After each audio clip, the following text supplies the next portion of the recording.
The wind at the edge of the ridge cut like a blade, but Lieutenant Rachel Stone didn't flinch. She lay perfectly still, one eye pressed to the scope of the M107, breath steady, heartbeat slow. The world around her faded to silence, until the radio crackled. "Stone, you're never going to make that shot." She didn't answer. She just exhaled. 2 hours earlier, no one on the base even believed she belonged there.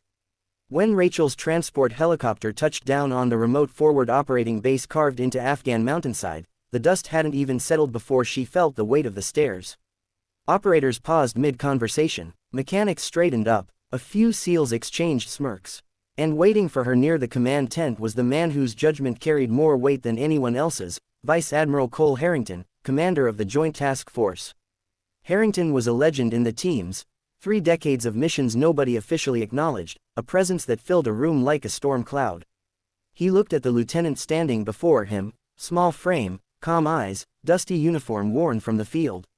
Rumors had preceded her. Army sniper attached temporarily to a SEAL unit. Excellent record, unusual request. He didn't offer a salute. Didn't offer a handshake. Just a question that carried challenge, doubt, and warning all in one. "Lieutenant Stone, why are you here?" Her answer was professional, clipped, rehearsed. "Orders, sir. I was requested for Overwatch support." But inside, the real answer throbbed like an old wound. "Because I promised someone I'd never quit again. Because I need to do something that matters. Because I failed once, and I'll never let it happen again." The Admiral studied her like she was a puzzle with missing pieces. "We have some of the finest marksmen in the world already on this operation," he said. "If you're here, you'd better prove you're worth the space you take." Rachel nodded. "Understood, sir." But understanding it and carrying it were 2 different things. Her first few hours on base felt like walking through invisible walls. Conversations stopped when she approached. Operators avoided eye contact. A few didn't bother to hide their skepticism. At the shooting range, the sideways glances were worse. "Ma'am, the long-range bunkers are for advanced quals," a petty officer said carefully. "I know," she replied. She set down the case containing her rifle, the one she'd carried through 2 deployments, cleaned after every night mission, and rebuilt with her own hands after the ambush that changed everything.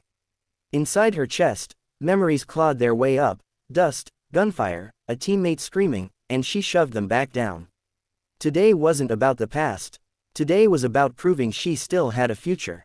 She loaded 1 round, settled into position, and fired. A clean hit, dead center. But that wasn't the one that mattered. Not the test that would answer the Admiral's question. That test came far sooner, and far more dangerously, than anyone expected. At 0400 the call came. A convoy of engineers clearing a supply route had been ambushed deep in the valley. Survivors were pinned down in a dried riverbed with no cover left. Worse, the attackers had positioned a heavy machine gun team on a ridge almost 3 kilometers away, too far for most snipers, too difficult an angle for drone strike approval. The Admiral strode into the operations tent as the situation unfolded. "We need someone on the North Ridge," the intel officer said. But the distance. Before he finished, the Admiral's eyes shifted to Rachel.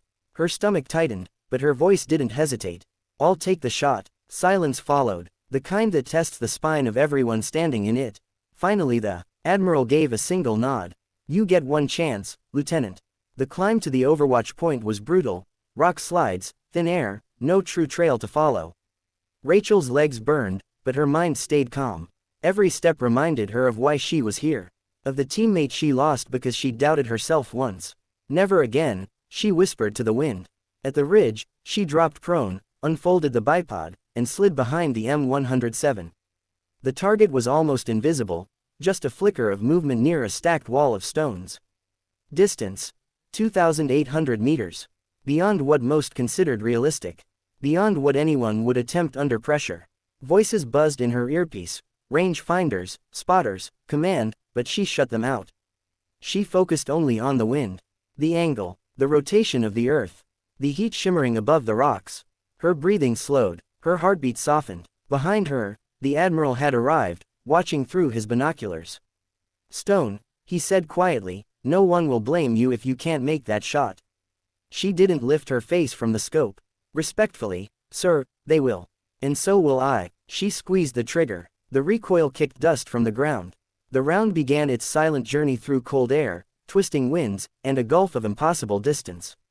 5 seconds passed, then 6. Then, the machine gun fire stopped. The ridge remained still. Impact confirmed. The spotter shouted. Target neutralized. The valley erupted with cheering. The pinned-down engineers scrambled to safety. The operation commander exhaled for the first time in minutes. And on the ridge, Rachel lowered the rifle slowly, her hands trembling, not from fear, but from release. The admiral approached her. For the first time all day, she saw something in his expression other than skepticism. He stood beside her, looking at the valley below, hands clasped behind his back. "Lieutenant," he said quietly, "I asked you earlier why you were here." Rachel swallowed hard. "Yes, sir." "Well, I believe you've just answered the question for all of us."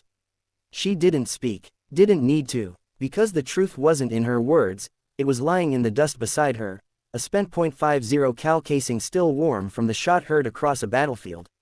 That night, as the base settled into a rare moment of calm, Rachel walked alone to the edge of the landing zone. She looked up at the stars, feeling the burden she'd carried for years finally loosen. She wasn't trying to replace the teammate she lost. She wasn't trying to prove she belonged. She was here because she still had something to give, something no doubt, no prejudice, no past failure could strip away. Behind her, footsteps approached softly. "The Admiral." "Stone," he said, voice gruffer than usual. "There's a spot opening on the advanced Overwatch rotation. If you want it, it's yours." Rachel didn't turn right away. She let the offer sink into her bones like warmth after a long winter. Then she nodded. "I'm ready, sir." And for the first time since she'd stepped foot on that mountain, she truly meant it. In the end, the lesson wasn't about the distance of the shot. It was about the distance she'd traveled to believe in herself again. And on that ridge, breath steady, heartbeat slow, she finally closed the gap.